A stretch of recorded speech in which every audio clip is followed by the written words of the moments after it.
क्या केवल हथियारों की संख्या किसी देश को सुरक्षित बना सकती है या फिर असली सुरक्षा रणनीतिक, कूटनीतिक और संतुलित शक्ति में छिपी होती है? हाल ही में अमेरिका की प्रतिनिधि सभा यानी यूएस हाउस ने $1 ट्रिलियन का रक्षा विधेयक डिफेंस बिल पारित किया है। यह दुनिया का अब तक का सबसे बड़ा रक्षा बजट माना जा रहा है। यह फैसला ऐसे समय में आया है जब ईरान इजरायल तनाव, रूस यूक्रेन युद्ध और इंडो पैसिफिक क्षेत्र में चीन की बढ़ती गतिविधियां वैश्विक सुरक्षा को प्रभावित कर रही हैं। हम बात करें अगर समाचारों की,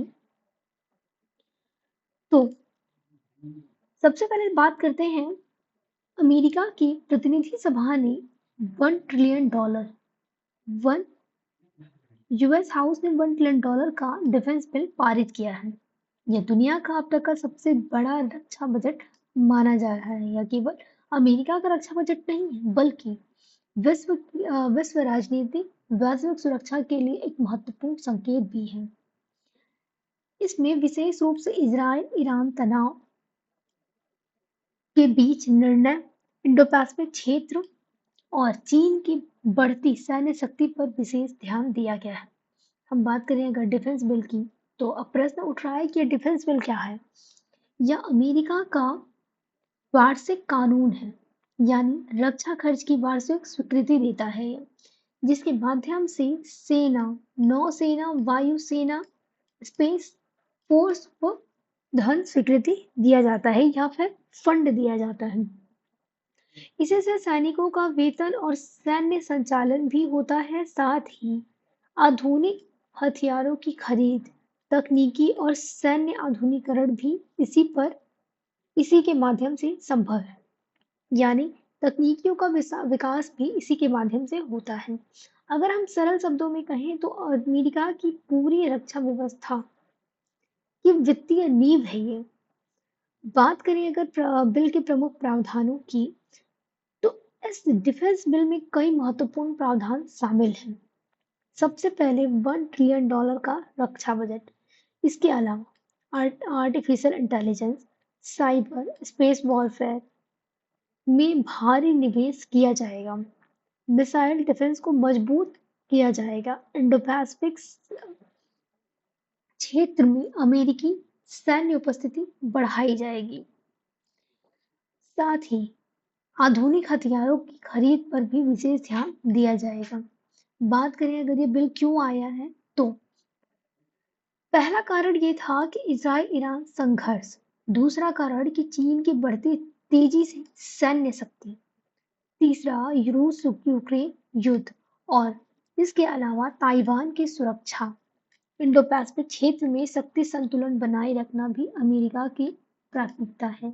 यानी यह बजट केवल यह बजट नहीं बल्कि बदलती वैश्विक राजनीति का उत्तर है। ईरान इजराइल एंगल से बात करें तो मिडल ईस्ट आज भी दुनिया का सबसे संवेदनशील क्षेत्रों में से एक है। इस बिल के माध्यम से अमेरिका ने स्पष्ट संकेत दिया है कि वह इजराइल की सुरक्षा के प्रति प्रतिबद्ध है।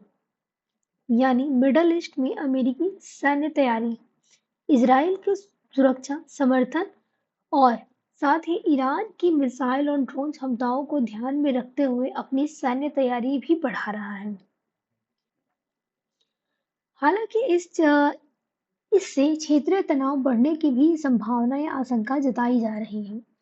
अगर हम बात करें चीन और इंडो पैसिफिक की, तो अमेरिका का मानना है कि इंडो पैसिफिक आने वाले समय का सबसे महत्वपूर्ण रणनीतिक क्षेत्र होगा।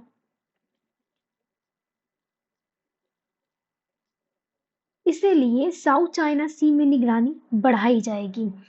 ताइवान की सुरक्षा पर विशेष ध्यान रहेगा। साथ ही क्वाड जैसे साझेदार देशों के साथ सहयोग भी मजबूत किया जाएगा। यानी क्वाड और साझेदार देशों को अप्रत्यक्ष समर्थन दिया जाएगा। भारत पर इसका क्या प्रभाव पड़ेगा? तो अगर हम बात करें सकारात्मक प्रभाव की, तो इसमें भारत और अमेरिका के डिफेंस कॉरपोरेशन और हाई टेक डिफेंस पार्टनरशिप यानी साझेदारी मजबूत होगी। इंडो पैसिफिक सहयोग मजबूत होगा। इंडो पैसिफिक में भारत की रणनीतिक भूमिका और बढ़ेगी। डिफेंस मैन्युफैक्चरिंग के क्षेत्र में नए अवसर मिल सकते हैं हम, लेकिन दूसरी तरफ क्षेत्रीय सैन्य प्रतिस्पर्धा बढ़ सकती है। वैश्विक रक्षा खर्च का दबाव भी बढ़ेगा। अगर हम वैश्विक प्रभाव के बारे में बात करें तो इस बिल का प्रभाव केवल अमेरिका तक सीमित नहीं रहेगा। विश्व में आर्म्स रेस तेजी से हो सकते हैं, बढ़ सकती हैं या फिर हो सकती हैं। रक्षा उद्योगों को बढ़ावा मिलेगा, यानी प्रोत्साहन मिलेगा। नाटो के देशों के बीच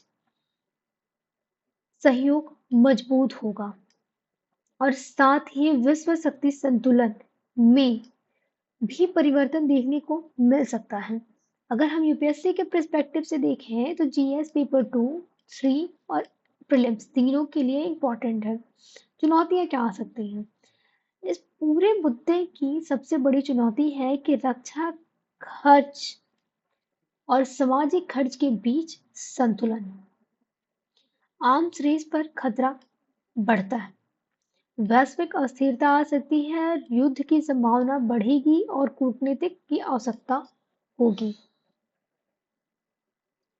यानी सबसे महत्वपूर्ण यही है कि कूटनीति को कमजोर न होने देना। हम बात करें अगर आगे के रास्ते की या फिर संविधान की, तो सैन्य शक्ति और कूटनीति दोनों के बीच संतुलन बनाए रखना होगा। नियम आधारित वैश्विक व्यवस्था को मजबूत करना होगा, क्षेत्रीय संवाद को बढ़ाना होगा और संघर्षों, बहुपक्षीय सहयोगों के माध्यम से संघर्षों को रोकना होगा। और भारत को अपनी स्ट्रेटेजिक ऑटोनॉमी यानी रणनीतिक स्वायत्ता बनाए रखनी होगी। हम बात करें अगर कंक्लूजन की, तो आज का डिफेंस बिल केवल अमेरिका का बजट नहीं बल्कि बदलती विश्व व्यवस्था का प्रतीक है। दिखाता है कि आने वाले समय में सैन्य शक्ति, तकनीकी और भू राजनीतिक वैश्विक शक्ति को किस प्रकार प्रभावित करेगी। भारत के लिए यह अवसर भी है और चुनौती भी है। इसीलिए इसे संतुलित, स्वतंत्र और दूरदर्शी विदेशी नीति अपनानी होगी। सुरक्षा केवल हथियारों से नहीं बल्कि रणनीतिक, कूटनीतिक और संतुलित शक्ति से सुनिश्चित होती है। हथियार युद्ध जीत सकते हैं, लेकिन स्थायी शांति केवल कूटनीतिक विश्वास और शक्ति, संतुलित शक्ति ही दिला सकती है। यह 21वीं सदी की सबसे बड़ी रणनीतिक सीख है। धन्यवाद।